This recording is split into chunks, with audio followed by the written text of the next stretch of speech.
Written by Myuu Doctor. The two detectives sighed before reaching towards the doorknob and twisting it. There was a horrible anticipation as the door swung open. To be fair, they expected a bit more resistance from a man capable of killing his own wife in such a gruesome way. There he was, right in front of the door, kneeling, quivering, his hair greasy and unkempt, and his gaze fixated on nothing. The first detective slowly walked to him and patted the man's body for any sort of weapon. "He's clean. Search the apartment," he said to the second detective, who holstered his pistol and began examining the flat. There was a disgusting calmness about it. Everything was tidy, well-maintained, and furnished, a stark contrast to the muttering man in the middle of the room. The first detective snapped his fingers in front of the man's face to no response. His unblinking stare faced the floor, his mouth opened and showing a smile. Not a smile of amusement, though. He was too far gone for that. "What have you done now, Marcus?" the detective asked the catatonic man. "Daryl," yelled the second detective from one of the bedrooms. "There's a cradle. Empty." The first detective stood up, running his hand through his face. He was exhausted, emotionally. He knew damn well what he was going to find, but he didn't have the strength to face it. All he wanted was to be done with this. "They didn't tell us he had a child." "Stay with him. I'll search the rest of the flat." The first detective's eyes were teary, weak. He grabbed the man off the faux wood tile by the shirt collar. "Marcus, what did you do?" His limp unresponsiveness was shattering the detective's temper. "Marcus, what did you do?" questioned the detective again, his voice now breaking at the horrible possibility he had now encountered. The second detective was looking through the bathroom when his attention was drawn to a noise none of them seemed to acknowledge when they first came in. He stepped out, following the source of the sound. A very low hum. It was very close now, an electric, deep hum, barely noticeable. "Oh God," said the detective, now entering the kitchen. "Please, God, no." He was right in front of the hum now. He knew what it was. He knew what he had to see.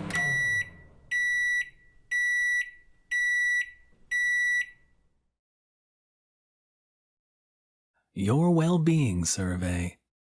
Written by You Shall Not Pass.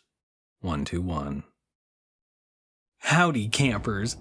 We do hope that you've been enjoying your stay with us and it hasn't been too hot for you.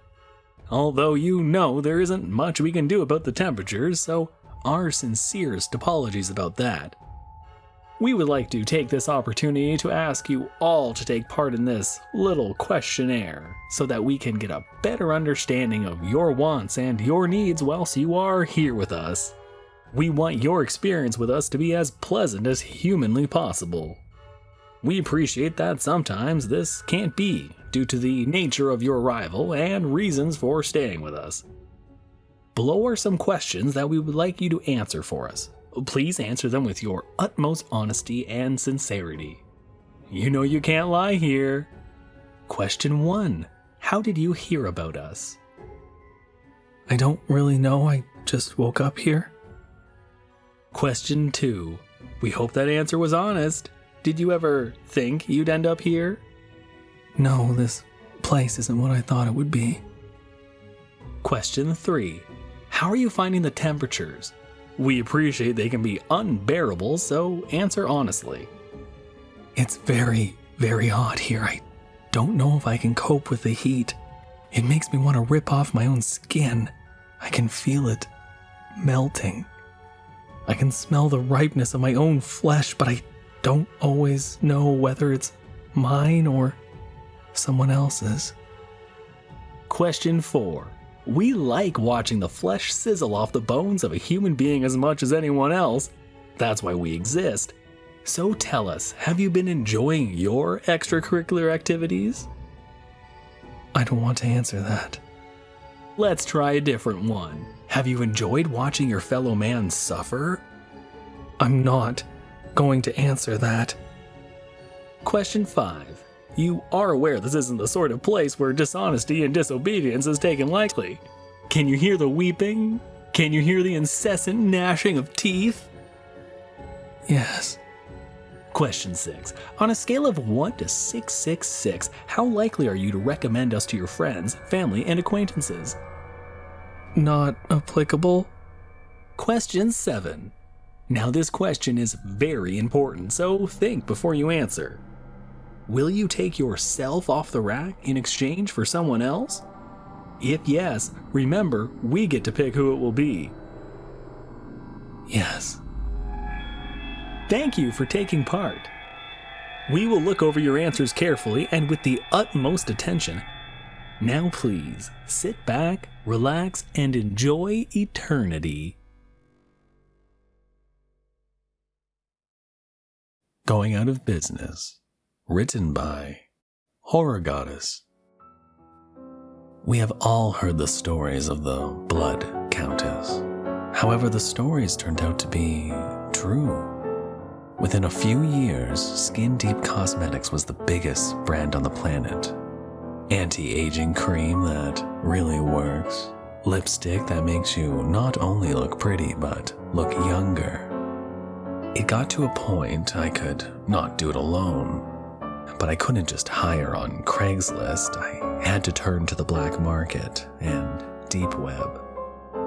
When I first started, the work was all hands-on. I'd use axes, chainsaws, wood chippers. Now we kidnap homeless people and the machines grind the bodies up and separate the blood from the body. I'm a rich man now, 50, and I don't look a day over 20. But all this wealth, youth, and success, I'm lonely. I seek companionship, and now here we are at the beginning of my death. The man I had been seeing pointing a gun at me as Interpol and FBI agents storm the facility. I shall not go to prison. I scream, throwing myself off the railing, into the mincer below.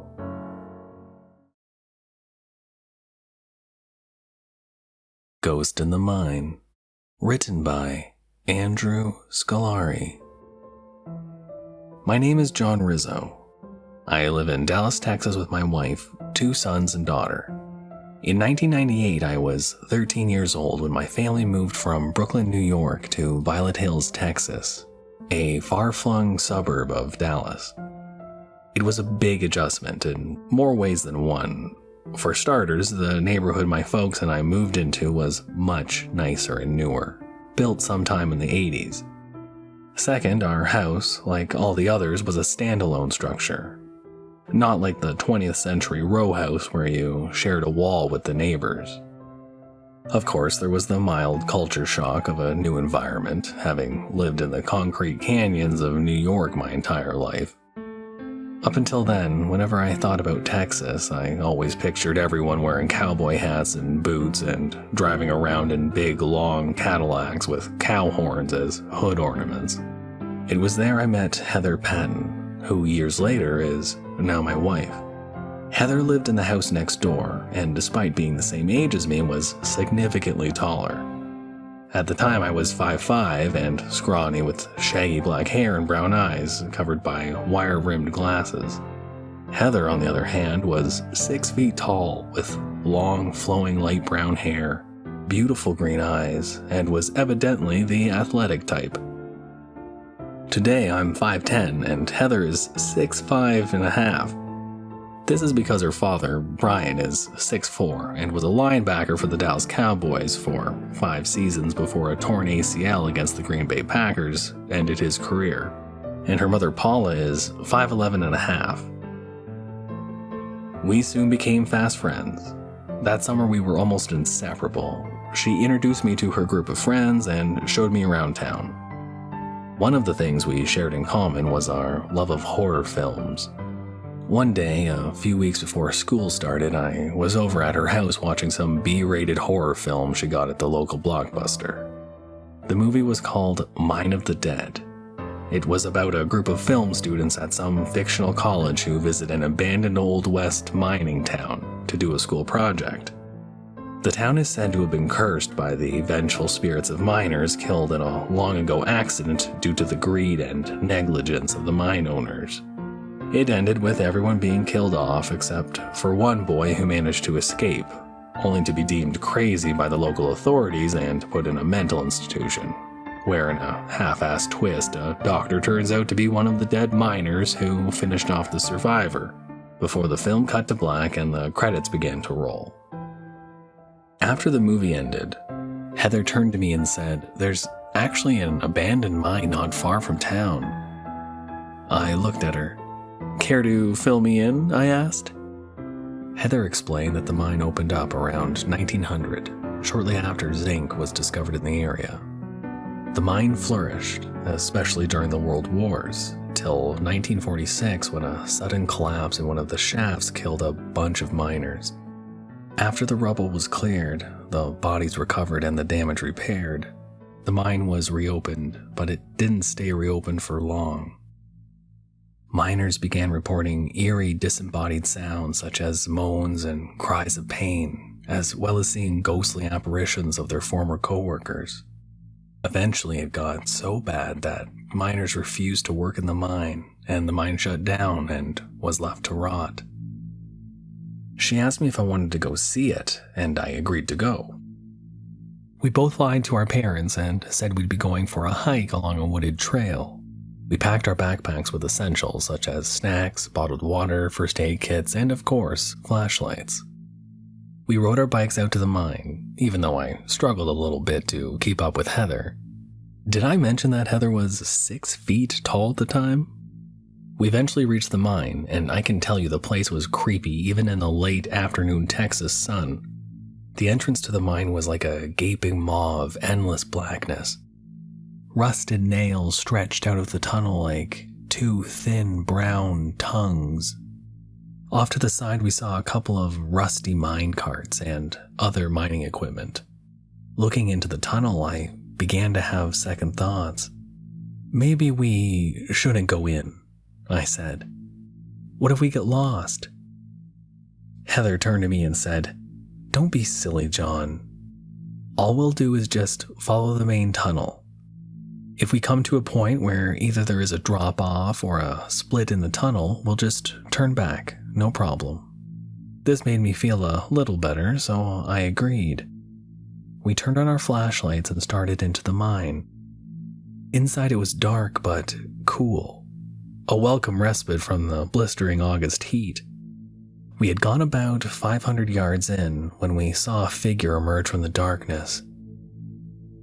It was a man about 50 years of age with gray hair and a thin mustache. He wore an old-fashioned mining helmet with a dim light, dirty old miner's overalls, and work shirt. We soon discovered that this man wasn't an ordinary man as our flashlight shone right through him. We stood there, frozen in fear, till the ghostly miner spoke. The only 2 words he said were, "Run. Now." We didn't need to be told twice, and soon we were running as fast as we could go. We had gone maybe 100 or so yards when we heard a rumbling sound. Heather and I turned and saw the roof of the tunnel cave in. Dirt, rock, and debris fell to the ground right where we were standing. We saw the ghostly miner dissolve into thin air as the section of the mine collapsed around him. If we had continued, we would have been buried in the cave-in. Heather and I ran out of the mine, got on our bikes, and pedaled home as fast as we could. We never told our parents, but were thankful for the ghostly miner's warning. Otherwise, we wouldn't be here today. Thank you for listening. You can probably handle another horror story, right?